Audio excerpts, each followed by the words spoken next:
Good morning, students.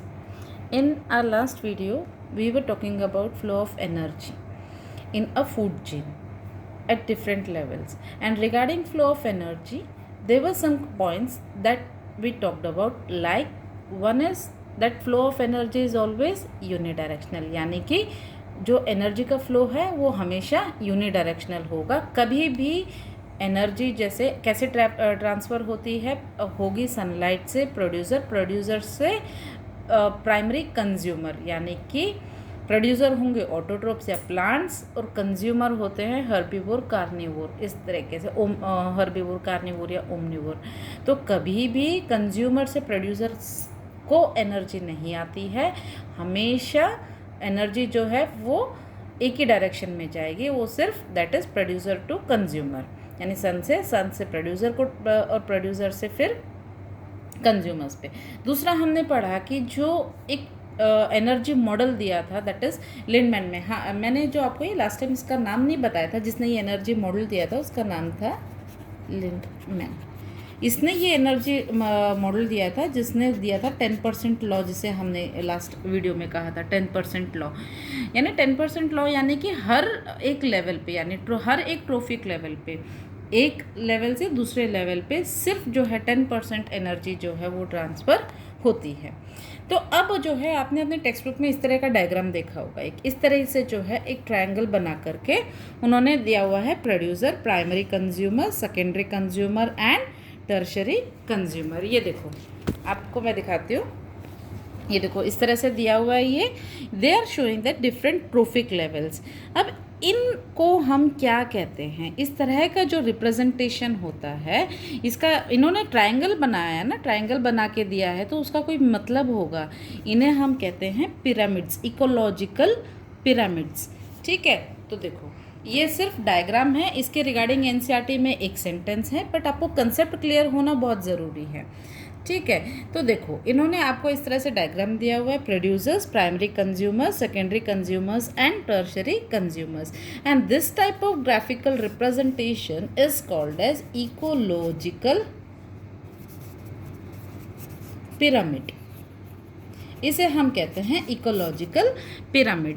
Pyramid कैसे होता है? ये तो 2D हो गया ना बेटा, जैसे कि आपको सिर्फ इतना दिख रहा है. अगर पिरामिड अगर आप देखो तो कैसा होता है पिरामिड? नीचे उसका जो बेस है वो स्क्वायर होता है एंड 4 ट्रायंगल्स उसके साथ में होंगे, तो वो पिरामिड कहलाता है. तो इस तरह का जो रिप्रेजेंटेशन है इसे हम एक इकोलॉजिकल पिरामिड कहते हैं. इसमें जो है different trophic levels are placed at different category, different levels. तो जिस तरह से, और हमेशा जो लोअर लेवल होता है वो किसका होगा? It is always producers. जो हमेशा जो बेस होगा, पिरामिड का जो बेस बनता है वो किससे बनेगा? हमेशा प्रोड्यूसर्स होंगे, प्राइमरी कंज्यूमर्स होंगे, सेकेंडरी कंज्यूमर्स. ठीक है, अब जब हम एनर्जी फ्लो की बात कर रहे थे एक ट्रोफिक लेवल से दूसरे ट्रोफिक लेवल पे, देखो बेटा अब हम वर्ड यूज़ कर रहे हैं ट्रोफिक लेवल. बेसिकली हम बात किस चीज़ के बारे में कर रहे हैं? हम बात कर रहे हैं फूड चेन के लिए, है ना. अभी तक हम माइंड में ये रखो, ट्रोफिक लेवल कोई नई चीज़ नहीं है. हम ट्रोफिक लेवल किसको कह रहे हैं? सिर्फ जो आपका एक ऑर्गेनिज्म है जो प्राइमरी जो एक लेवल पे था, फिर सेकेंड लेवल जिसने दूसरे उस ऑर्गेनिज्म को खाया, तो उस हर एक लेवल को हम क्या कह रहे हैं? ट्रोफिक लेवल कह रहे हैं.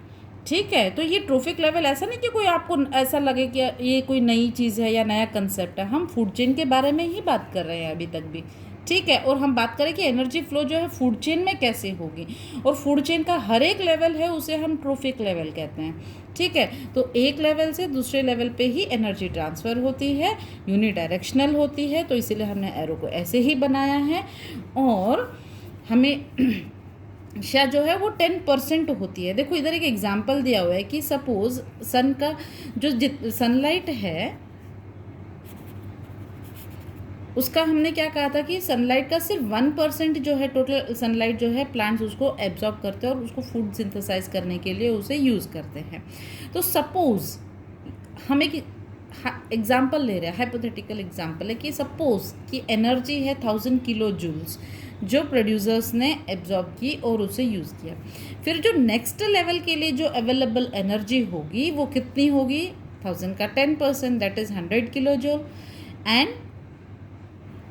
100 का 10% दैट इज़ 10 kilojoule, and to the final level it will be 1 kilojoule, that is इतना हर बार जो है एनर्जी जो है रिड्यूस होगी एंड ओनली जो है 10% एनर्जी ट्रांसफ़र होगी। और इसीलिए जो है किसी भी फूड चेन में 3 या 4 से ज़्यादा ट्रोफिक लेवल्स नहीं होते। अच्छा, अब बच्चे एक क्वेश्चन था मेरे पास कि बच्चों ने पूछा कि लास्ट टाइम जो मैंने आपको फूड चेन में एग्जांपल लिखवाया था, मैंने आपको क्या एग्जांपल लिखवाया था फूड चेन में? मैंने आपको कहा था ग्रास, एक छोटा सा एग्जांपल लिया था, ग्रास हॉपर, फिर हमने क्या किया था, ग्रास हॉपर से हमने बनाया था फ्रॉग, स्नेक और हॉक, है ना। तो मैंने जब ये बात कहा आपको, मैंने जब ये कहा कि जब 3 से 4 लेवल ही होते हैं किसी भी फूड चेन में, तो जब हम यहाँ बात कर रहे हैं तो कितने हो गए, 1 2 3 4 और 5। तो एक बच्चे ने पूछा मैडम इसमें 5 है, जब हम इसको कह रहे हैं प्रोड्यूसर, इसको कह रहे हैं हम primary consumer, secondary consumer, tertiary consumer, तो इसे क्या कहेंगे? देखो कुछ फूड चेन्स इस तरह से हो सकती हैं लेकिन इससे ज़्यादा लंबी नहीं होंगी। और इसे क्या कहेंगे? जब ये हो गया प्राइमरी, ये हो गया सेकेंडरी, ये हो गया टर्शरी, तो इसे क्या कहेंगे? तो इस लेवल को हम कहेंगे क्वार्टेनरी, ठीक है, प्राइम कंज्यूमर, ठीक है, ये वर्ड यूज़ करेंगे उसके लिए, ठीक है। तो कोई भी डाउट्स हो तो बच्चे पूछ लिया करो। अच्छा, अब वापस आते हैं, पिरामिड्स की बात करते हैं। तो पिरामिड्स में क्या था कि ये जो इकोलॉजिकल पिरामिड है, तो आप समझ में आया कि हम कोई भी जो रिप्रेजेंट करते हैं, कोई भी चीज़ जो पिरामिड फॉर्म में उसको रिप्रेजेंट करते हैं, क्यों करते हैं इसका भी एक पर्पस है, पिरामिड में ही क्यों करते हैं। देखो सबसे पहले हम बात करते हैं कि जैसे आपने जो अभी हमने बात की वही लिखना है कि it is a graphical representation, it can be a pyramid of number, pyramid of biomass और पिरामिड ऑफ एनर्जी। यानी कि हम इस पिरामिड में नंबर्स को भी रिप्रेजेंट कर सकते हैं, हम बायोमास को रिप्रेजेंट कर सकते हैं, हम एनर्जी को रिप्रेजेंट कर सकते हैं। कैसे? जैसे कि अगर हम बात करें नंबर्स की, कि काउंट है ना, टोटल ऑर्गेनिजम्स का काउंट कैसा है। जैसे कि अगर हम प्रोड्यूसर्स के लिए कहें तो प्रोड्यूसर्स का जो है काउंट कैसा, कितना होगा, वो ज़्यादा है ना, बहुत ज़्यादा है। जैसे ग्रास का पॉपुलेशन है, कितने ज़्यादा सीड्स प्रोड्यूस होते हैं। एल्गी भी प्रोड्यूसर्स की कैटेगरी में आते हैं। और आपको ये पता है कि एल्गी जो है अर्थ में प्लांट का टोटल बायोमास का 70% से ज़्यादा कंट्रीब्यूट करता है। यानी बायोमास मतलब कि वेट के हिसाब से अगर हम बात करें, पहले अगर हम नंबर की बात करते हैं तो नंबर में प्रोड्यूसर्स सबसे ज़्यादा, एल्गी भी उसमें ही आती हैं आपके, और डिफरेंट प्लांट्स हैं, क्रॉप सब उसमें आता है, तो प्रोड्यूसर्स का नंबर ज़्यादा हुआ अगर हम काउंट वाइज करें, ठीक है।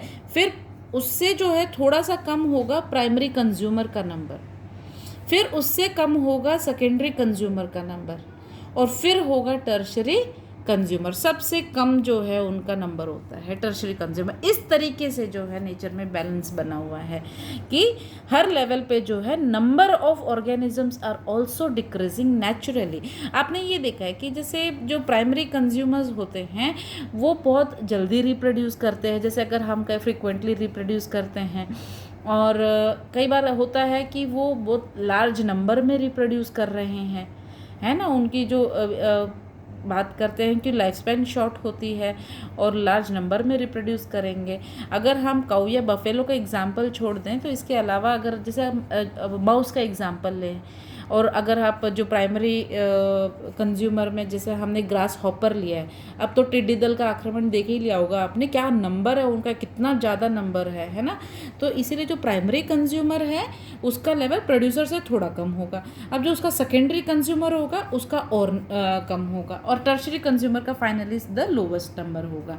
तो इसीलिए हम इन चीज़ों को पिरामिड के फॉर्म में रिप्रेजेंट करते हैं और इन्हें हम कहते हैं इकोलॉजिकल पिरामिड्स। तो बच्चे आपने अभी इसका स्क्रीनशॉट लेकर के इसको लिख लेना, ठीक है।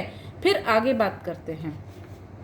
अब आगे बात करते हैं, जैसे मैंने आपको कहा कि pyramid of number, pyramid of mass and pyramid of energy. Pyramid of number का जो है जिक्र आपकी एनसीईआरटी में है, जो पेज नंबर 258, उसमें कुछ पॉइंट दे रखे हैं उन्होंने, और उन पॉइंट्स में आप देखना जो लास्ट से सेकंड पॉइंट है, देखो आपको ये नहीं लगना चाहिए ना कि मैम बहुत एक्स्ट्रा कराती हैं, मैं ये सिर्फ एनसीईआरटी बताती हूँ, बस थोड़ा सा सिंप्लीफाई करके। ये देखो, there are generally a greater number of individuals at lower trophic level of an ecosystem, the greatest number is of the producer, है ना। तो ये किसकी बात कर रहे हैं, बेसिकली ये पिरामिड की बात कर रहे हैं। तो हमने बस इसको सिंप्लीफाई किया है, पूछते नहीं हैं कहीं पे भी, लेकिन कंसेप्ट क्लियर होना बहुत ज़रूरी है, ठीक है। तो पिरामिड ऑफ नंबर की बात करें, अगर हम काउंट वाइज बात करें सभी ऑर्गेनिजम्स की फूड चेन में, तो ये जो है तब हम उसको पिरामिड ऑफ नंबर में रिप्रेजेंट करते हैं। देखो, pyramid of number it gives the number of organisms present at each trophic level, ठीक है, and it can be upright और इन्वर्टेड, यानी वो पिरामिड जो है वो हमेशा अपराइट सीधी होगी या वो इन्वर्टेड भी हो सकती हैं, ठीक है।